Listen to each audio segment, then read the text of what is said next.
Hello बच्चों, let's read the question and question says that if x ml of hydrogen gas effuses through a hole in a container in 5 seconds, the time taken for effusion of the same volume of gas specified below under identical condition is first है 10 second helium, 20 second heat oxygen, 25 second carbon monoxide और 55 second यहाँ पे आपके पास आ जाएगा that is your carbon dioxide.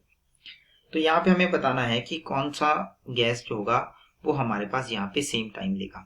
तो देखिए यहाँ पे अगर हम की कंसेप्ट की बात करें, की कंसेप्ट जो हमारे पास आता है that is your rate of diffusion. तो की कंसेप्ट हम देखेंगे, की कंसेप्ट हमारे पास क्या बनता है that is your rate of diffusion. और ये रेट ऑफ डिफ्यूजन जो है दिस इज डिफ्यूजन और effusion, this is inversely proportional. तो ये आ जाएगा that is your square root of, यहाँ से आपके पास आ जाएगा molar mass. Molar mass is your capital M. तो ये हमें देखना है, हमें बोला x m l of hydrogen gas diffuses through a container in 5 second. तो देखिए अगर हम वॉल्यूम की टर्म में इसको चेंज कर देते हैं तो वॉल्यूम क्या आ जाएगा, अगर हम इसको देखें हमारे पास यहाँ पे आ जाता है एक हमारे पास गैस आ जाता है R2 डिवाइडेड बाई ये rate of diffusion of second gas, यहाँ से आएगा rate of diffusion of first gas that is equals to ये आपके पास आ जाएगा, यहाँ से आ जाएगा M1 डिवाइडेड बाई आपके पास आ जाएगा दैट इज योर M2। अब हम यहाँ पे क्या करते हैं, जो वैल्यू गिवन है गिवन कंडीशन के हिसाब से इसको यहाँ पे पुट करते हैं क्योंकि वॉल्यूम की टर्म में रिलेशन चाहिए। तो रेट ऑफ डिफ्यूजन क्या बनेगा, volume of gas 2 divided by T2, यहाँ पे आएगा volume of gas 1 divided by आ जाएगा T1 that is equals to ये आपके पास यहाँ से हो जाएगा M2 डिवाइडेड बाई यहाँ से आ जाएगा M1। ओके, तो अब देखिए यहाँ पे दिया हुआ है कितना वॉल्यूम है x ml of hydrogen gas. तो हम x ml of hydrogen gas क्या करता है, x ml of hydrogen gas diffuses through a hole in a container in 5 second. 5 second में डिफ्यूज हो रहा है। The time taken for the fusion of the same volume of gas specified under identical condition is. तो हमें यहाँ पे दिया हुआ है, हम हाइड्रोजन गैस ले लेते हैं, हाइड्रोजन गैस का वॉल्यूम कितना ये ले लेते हैं हम V1 आपके पास x ले लेते हैं, टाइम आपके पास कितना है दैट इज 5 सेकेंड।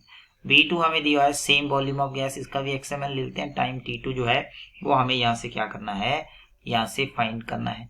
तो ये आ जाएगा V2 आपके पास कितना है, V2 भी x है, T2 हमारे पास यहाँ से हमें कैलकुलेट करना है और ये ऊपर चला जाएगा तो T1 हो जाएगा 5 डिवाइडेड बाई यहाँ से आ जाएगा x इंटू आ जाएगा M2।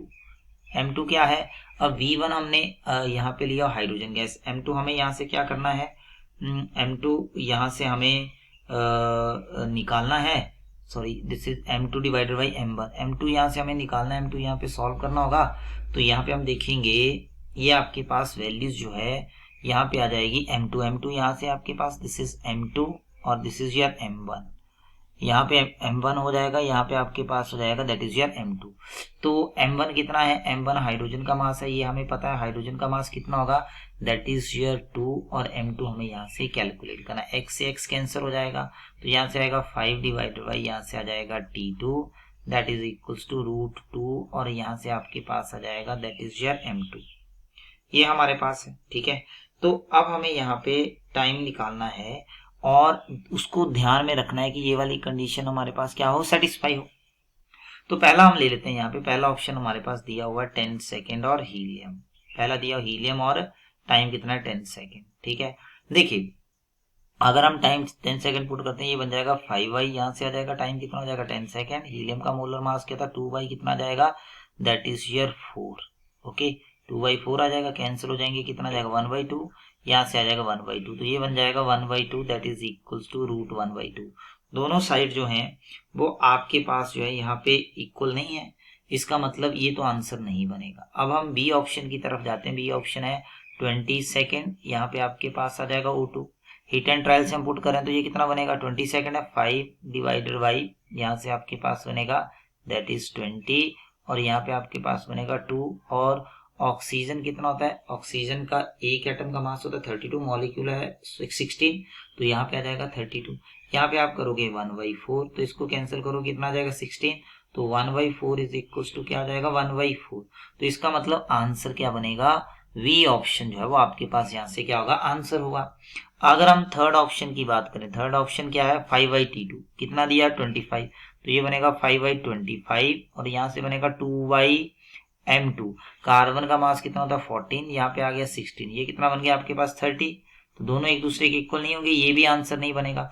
फोर्थ ऑप्शन की बात करें तो ये आपके पास बनेगा 5 डिवाइडेड बाई यहाँ पे क्या बन जाएगा, दैट इज योर 55, और इधर आपके पास बनेगा √2 डिवाइडेड बाई कितना बनेगा, दैट इज योर 44।